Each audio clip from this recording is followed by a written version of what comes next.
You're listening to the Collected Podcast, bringing you inspiration and resources to help you discover and live from your truest self.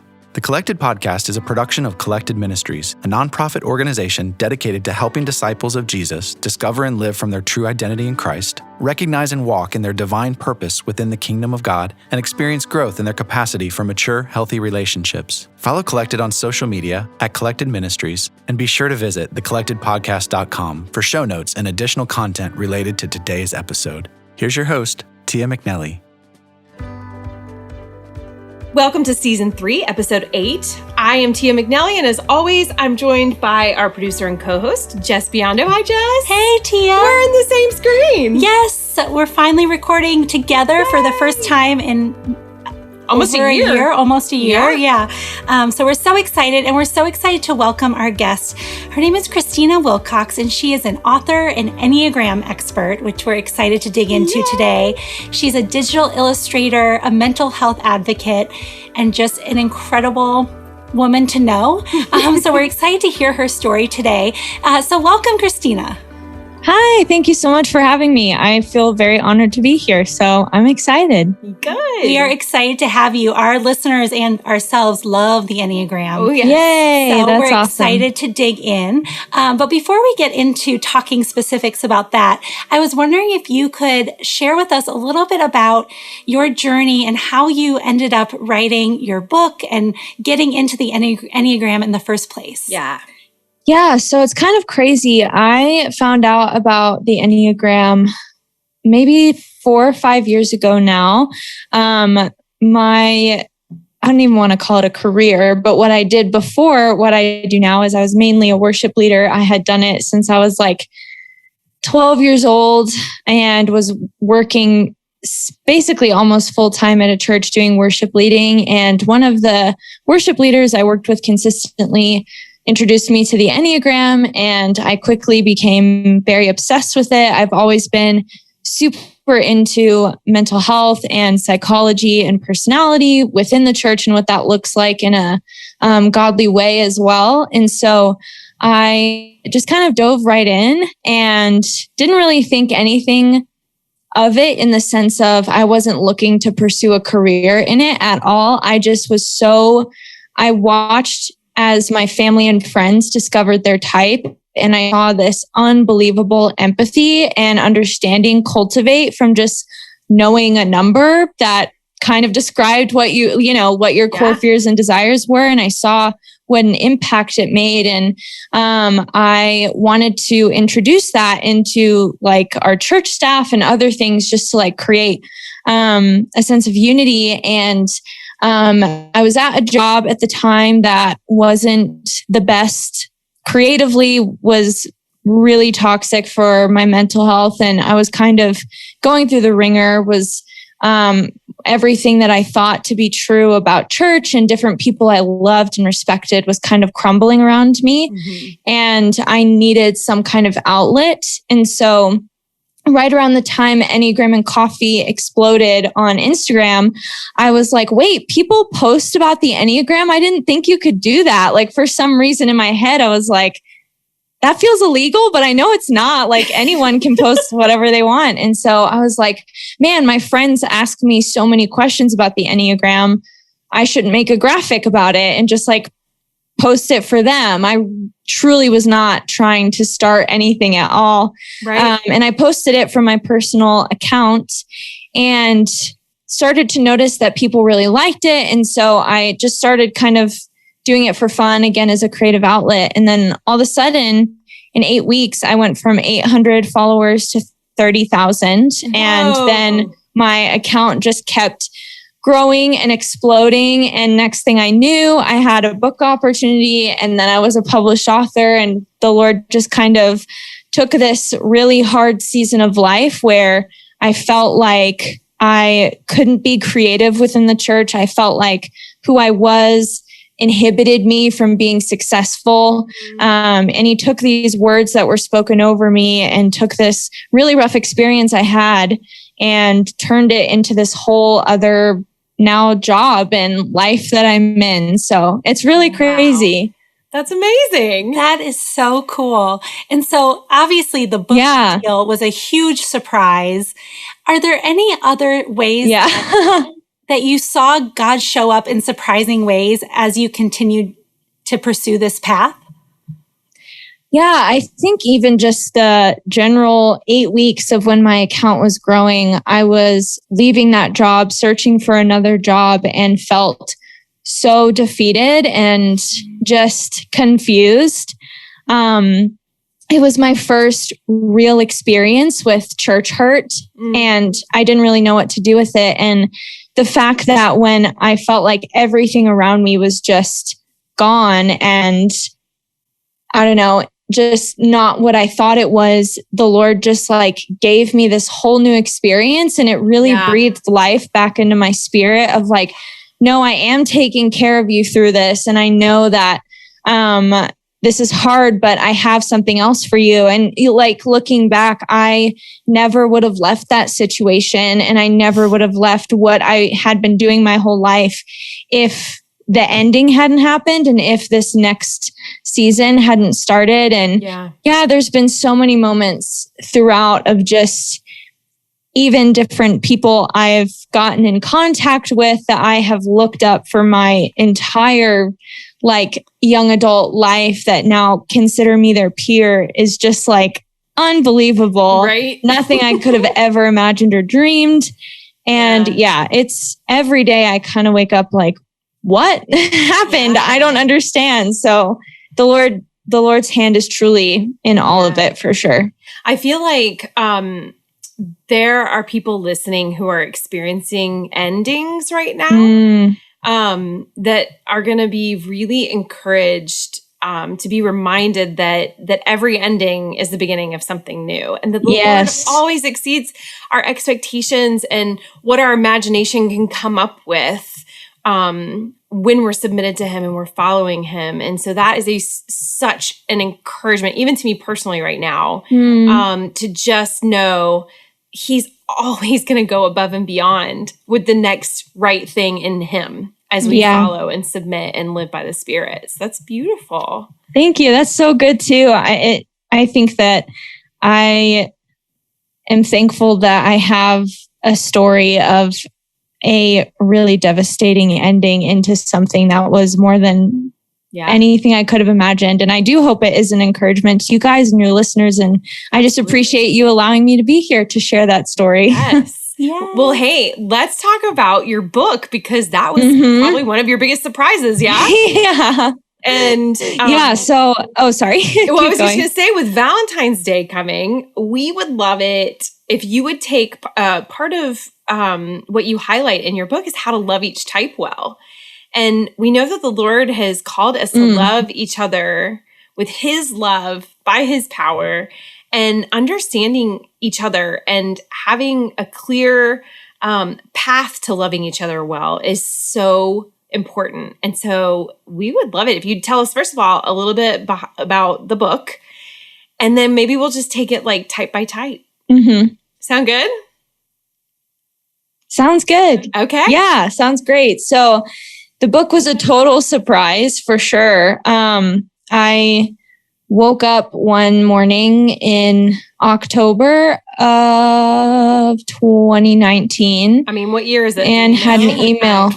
I don't know anymore. I can't believe 2019 is almost 2 years ago. It's not real in my brain, but I woke up one morning and saw this email in my inbox from Simon & Schuster and thought it was spam, because I was like, there's literally no way that this would even happen to me. And basically the email was just about like, hey, we found your account. We really love it. We're looking for different Enneagram experts to potentially author this next book that we have an idea for, but we really want it to be like unique to the author and the person. So if you could fill out this outline of what direction you would take the book and where you would go with it, that'd be great. And we'll get back to you. And so of course I was just like immediately typing in the outline, like, okay. And so by the grace of God, I got chosen to do the project and was really able to turn a book that is about self-care into something that my goal with the book was really to redefine self-care in a way of not just, this is the things you can do to feel better about yourself and comfort yourself, which is so important, but also to really be like, hey, you're not going to be able to move forward until you acknowledge that this is a roadblock for you. And it's really hard, but that is self-care sometimes. Yep. And so that's basically the theme of the whole book. And like you said, at the end of each chapter, I kind of go into 3 ways that you can love each type. I'm just going to do one for each type. And if you want to hear more, you have to buy the book. But shameless plug. But the book is called "Take Care of Your Type: An Enneagram Guide to Self-Care." Yes, I don't think we actually said it. Thank you for remembering the name. Yes, and we'll link to it in the show notes as well. Yep. Perfect. So I'll just start with type 1. Type 1 in the more traditional practice of the Enneagram is called the perfectionist or the reformer. In my book, I call them the idealist. And the tip that I want to go with for type 1 is to help them celebrate life and experience the joy of life. Type 1s can often get into this mode of self-criticism, external criticism, constantly judging their surroundings to make them better, to make themselves more perfect, to make life more perfect, to even make the people around them up to their standards when they're not healthy.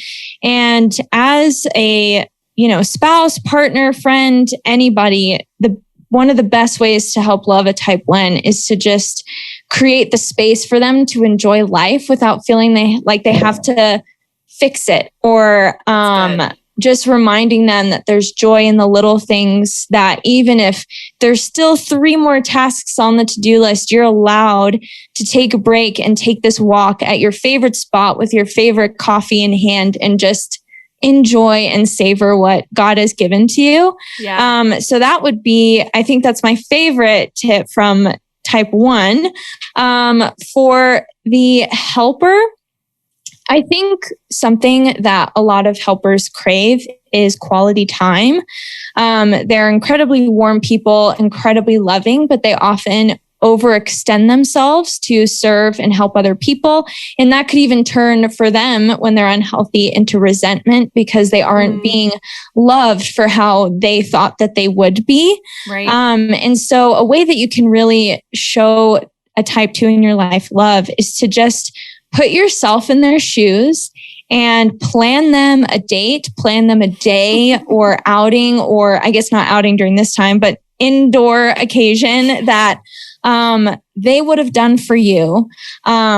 Just kind of putting your brain into that very thoughtful mode, even if it doesn't come naturally to you, right. Just showing that effort that you're being proactive of like, hey, I know you do this and would do this for me without me having to ask you. I'm going to try and do that for you.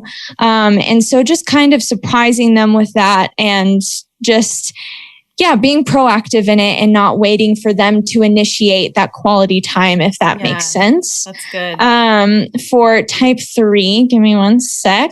Just have to flip. Okay. Let's see. Jess, how did you feel about that? She's a 2. Oh, really? 2. And you're spot on. Yes. Yay. So amazing. Good. That's awesome. 3, so let's perfect. Yeah. Here we go. So I think the biggest thing with 3, I'm also a type 3, so it's hard for me to even pick one of these because they deeply resonate with me. But I think the one I'm going to choose is something I called catch them. So as 3s, we have a tendency to either overwork ourselves in our relationships, in our jobs, in whatever it is that we're passionate about doing. We can often forget to invest that time that we're putting into work relationally. We can just see our image and value only in light of our accomplishments and not who we are apart from that. And I think one of the best ways to love them is that eventually as they're pushing and pushing and pushing, they will burn out and we will fall eventually. Our emotions will catch up to us. And so be there to catch them, have your arms open, prepared, even kind of lean them into that falling, even if they're not at that breaking point yet, but just creating the space for them as often as you can to let their hair down and cry and really process what's going on, and to let them kind of tumble into you when they're just like, I can't keep sustaining this anymore. Because we all know a 3 in our life and we all know that they're going to hit that point soon. And so as a friend, as a spouse, just be ready, be prepared. And similarly to the 2, be proactive in setting up a time where you can just catch them, give them that space to take a nap, give them the space to watch the TV show, to talk, whatever they need to do. Obviously, that applies to anyone as well, but specifically to the 3, it's super important. Yep. Spot on. Yay. So I think the biggest thing for 4s that every 4 I've talked to, it's so important when loving them well. I'm a wing 4, so this also very much resonates. Yay, there we go. We're the same. It's super important to them, but it's not necessarily as much of a practical tip as much as an emotional one. But avoid invalidating language. Yeah. I think one of the worst things you could do to a 4 is, as they're processing with you, is to invalidate those emotions, because it directly enables a narrative that they're already telling themselves that I'm crazy, I'm too different. Why am I feeling this way? There's something wrong with me. And so when you use invalidating language, even casually, a 4 really takes that to heart. Yep. And so even if you don't fully understand what the 4 is going through, and we may never, no one may ever fully understand what a 4 is going through, but I think being understood from a 4's perspective, they crave being understood. And a lot of that comes with just listening and avoiding that invalidating language. Even if, again, it doesn't make sense to you, whatever it is, just allowing them to just word vomit and actually process, rather than try and either fix their problem or even take the jump to connect with them in those raw emotions, rather than saying like, well, you could do this and then move on from this. Just sit with them and be like, wow, that was I really appreciate you sharing that with me. And this is a safe place for all of the words you just said to be held here. And I respect you for it. And I love you, just that, like, avoiding any invalidating things and then using the validating language. I think that more than anything will mean the world to your 4. Yes. My daughter, my 18-year-old, is a 4, and I can 100% say spot on. Yes, that's awesome. I think the next thing for 5s, which are the observer, something that really makes them feel loved is just respecting their space. That sounds so simple, but if you are going to start anywhere with a 5, respecting their space is the first way to love them really well. And they're usually whether or not they show up in the world as like an introvert or an extrovert, their social battery depletes faster than any other number. 5s and 9s are similar in that way. Both of their batteries deplete much faster. And they genuinely, not even in a, I'm just trying to be lazy or I just don't want to be here type of way, they genuinely need that space to show up in the world as their best selves. And so as a spouse, partner, friend, coworker, the best thing you can do for them is respecting that space and respecting their need to process things internally, respecting their time to recharge, not taking it personally, because it's not personal. Right. So yeah, it's very simple with the 5, but definitely goes a long way. For type 6, one sec.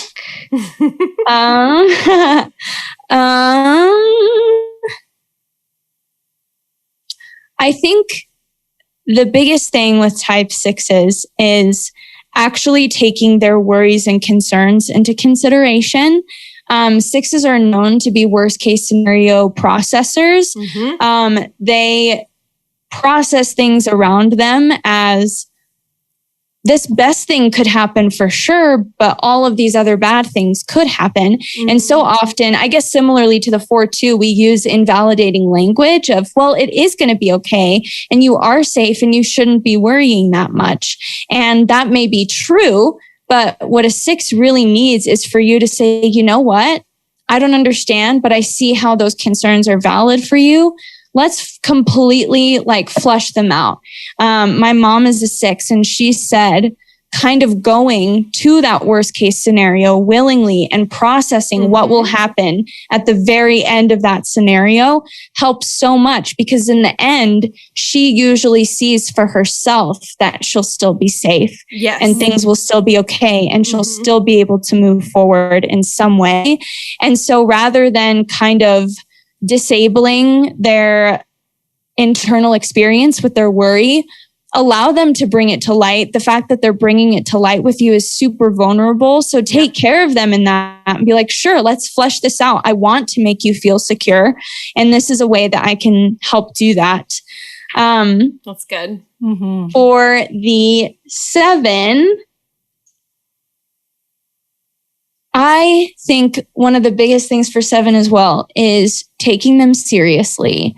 A really great way to love them is to allow them to dream flippantly and passionately, yes. But most of the 7s I know really heavily care about deep subjects. Like they're at the forefronts of social injustice, or they're at the forefronts of this specific thing that they're passionate about because they're visionaries. And I think that so often, because they're positive or energetic or usually very humorous, we tend to forget that they're people that have real convictions and strong opinions, and they're worthy of being taken seriously. And I think in relationships, a really great way to love them is to take idea that they're putting forth seriously and not take it as well, I'm just going to expect you to be this way or act this way, or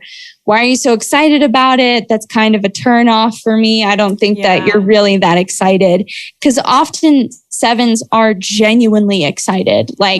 All the 7s I know are no, I'm not trying to be annoying. I genuinely just get that excited about life. And a way you can celebrate that is by taking that excitement seriously and marking it as something that's sacred and beautiful within any relationship you have with a 7. That's good. As let's see, 8.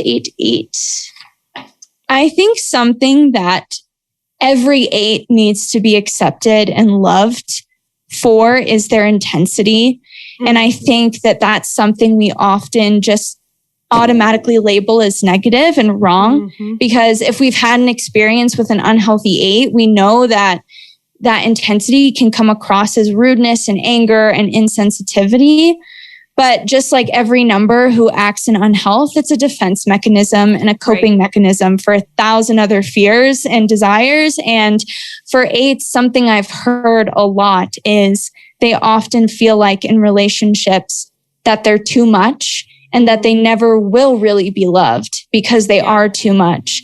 And so just giving them that space to be their full self, to not try and change or nitpick their intensity, but letting it be and helping them understand their intensity, giving them the safe space to process it all, being genuine with them too. A lot of 8s just want you to be honest with them, and actually letting yourself be honest with them is a huge way to love your 8. So just accepting them for their intensity rather than seeing it as this thing that's constantly weighing. 8s feel that from people. They feel that their intensity weighs on them. And a lot of times they don't know what to do with that. I've heard from an 8 before that he was asking me what level would you rate my intensity right now in our conversation just by my voice? And I was like, probably a 7. And he was like, I think I'm coming across as like a 2. And so most 8s don't understand or are aware, not even because they want to be unaware, but just genuinely, they feel as though they're coming across a certain way. And so just letting their intensity be, because it's always going to be there and it's something we need in the world and it deserves to be celebrated. Yes. Lastly, can I add something there? Just go for it. What you think, maybe being intentional about not taking it personally or letting it intimidate you. Yes, for sure.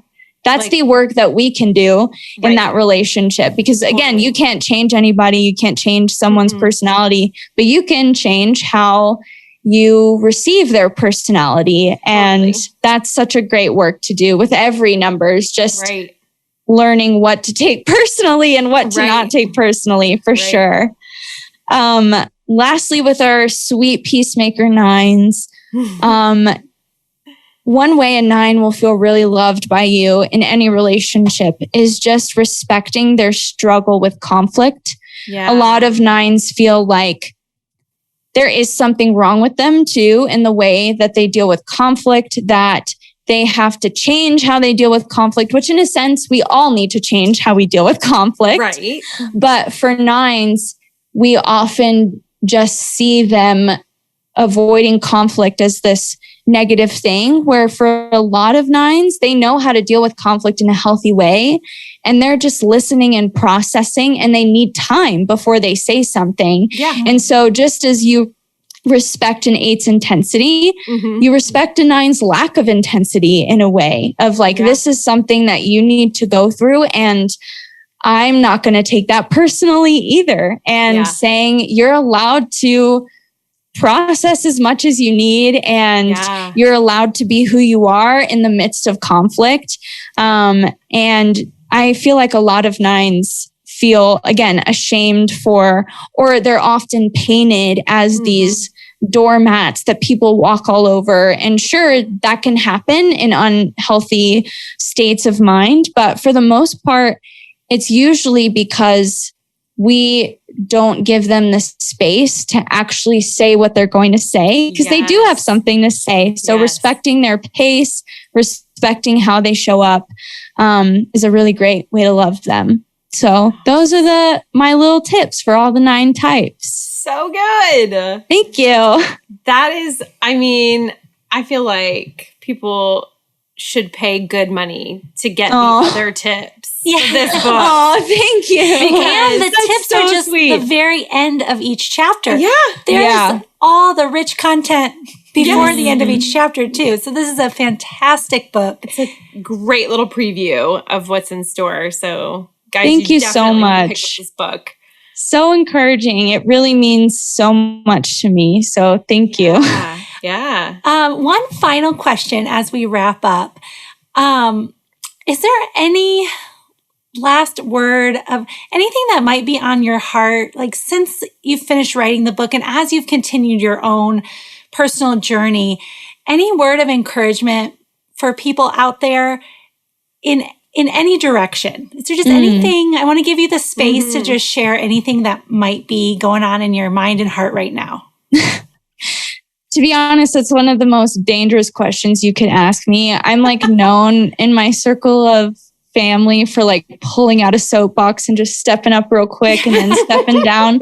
But to keep it really short and simple, I said this on another podcast I was on recently because I feel like it is something that I've held close to my heart for years, but now it's just like becoming this thing that's unavoidable for everybody. And it's really simple. It's something that I try to live by, and it's just assume less, love more. Yeah. And I think that for all of us to take the steps, whether that's using the Enneagram as a tool to help us do that, whether that's diving deeper into scripture, getting into a consistent ritual of praying with God consistently throughout the day, whatever it is that you need to do to just assume less about people, assume less about yourself, assume less even about God. So often we make so many assumptions about what God is doing, who he is. And a lot of the times we're not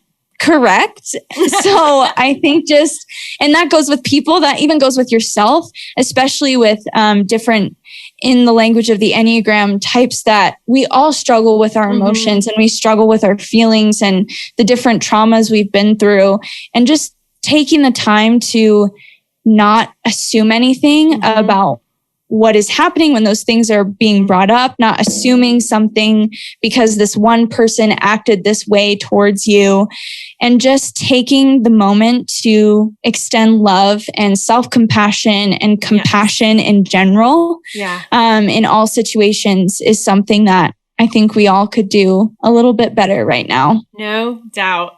You know, and in the spirit of self-care, you know, thinking through your book, I think that even applies to ourselves. You kind of nodded to that a bit in what you were saying. Yeah. You said self-compassion, but assuming less about our patterns and what we should expect of ourselves. Yeah. You know, we could probably expect more of ourselves than what we've shown ourselves in the past. And loving ourselves well as a reflection of Christ in the world. Yeah. So I think that's inward and outward for sure. Definitely. Something that I feel like the Enneagram has helped me understand. And as I've been in therapy for a while as well, and now being in grad school to become a licensed therapist, I think one of the biggest things that the Enneagram helps us do as Christians is to learn the difference between dying to self and self-connectedness, because those aren't the same thing. And I think a lot of times as believers, we view that connection to self as something we need to die to. Yeah, when the Lord calls us to foster that connection, because it's how we become closer to Him as well. Yep. And so I just, like you said, assuming less about our own patterns, and rather than, I feel like taking that time to assume less allows different thoughts, even if they're sinful, to come up, and just let them, like, acknowledging that they're there and being able to repent, rather than either using assumption as self-denial or using assumption as condemnation. Yeah, I was going to say shame. Shame. That's mostly what happens for all of us as believers. And so I think just taking the time to be like, what if I'm having this specific thought because there's something actually going on? What if this emotion that I may view as wrong or sinful is actually a clue to what God is trying to teach me right now in this season? And so I think the Enneagram is a great tool for that, but also always scripture and diving into who He is first can get us there even further, for sure. Yeah. Perfect. Yay. Thank you so much for having me, you guys. Absolutely. And happy Valentine's Day. Yes, you too. That's awesome. I hope you guys have a great Valentine's Day. Thank you. What a great episode. Yes. Christina is so wise and insightful about all things Enneagram. And her book, not only does it break down each number and have all this incredible, rich information, but it also has her illustrations throughout. Yes, it's a beautiful book. Beautiful book. Jinx. So today, in honor of Valentine's Day, we are launching a giveaway on our Instagram page at Collected Workshops. At Collected Ministries. Yep. Check. I should know what our Instagram handle is. It's changed. It's okay. It has. And in this giveaway, we'll be having Christina's book on the Enneagram, as well as Lori Krieg's book from our last episode called The Impossible Marriage. So a book about marriage, a book about the Enneagram, and then I will be including my Graves into Gardens print. It's one of my newest hand lettering pieces from the Elevation Worship song, Graves into Gardens. And so check that out on our Instagram page, and all the directions are posted there for you. Perfect. And that runs through Valentine's Day. Yes. So we'll announce the winner on Valentine's Day, and we will be excited to see who all gets connected through our giveaway. Yay! So I absolutely love any kind of rundown that takes you through like one aspect of every type of or each type on the Enneagram. So it was such a joy to just focus on how to love each type really well. Like that's so very important. Yeah. And I find that to be such a useful tool to just kind of have that handy, ready to go. I hope you guys took notes, because now you've got, with whoever you encounter in your life, you've got a go-to way to love and honor that person for who God created them to be. And so we hope that you guys enjoyed this episode. We hope you go out and buy this book.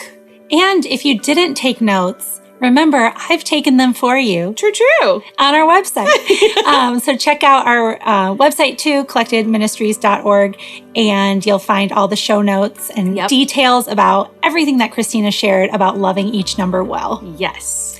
Have a great week. Bye, guys. Thank you for listening to the Collected Podcast. Please be sure to subscribe, rate, and review. And if you like what you've heard, we'd love it if you'd help spread the word. Check back here for new episodes dropping every other Thursday. You can follow along on social media at Collected Ministries. If you would like to support Collected by making a tax-deductible contribution, please visit collectedministries.org/donate. The Collected Podcast is also on Patreon at patreon.com/thecollectedpodcast. That's Patreon.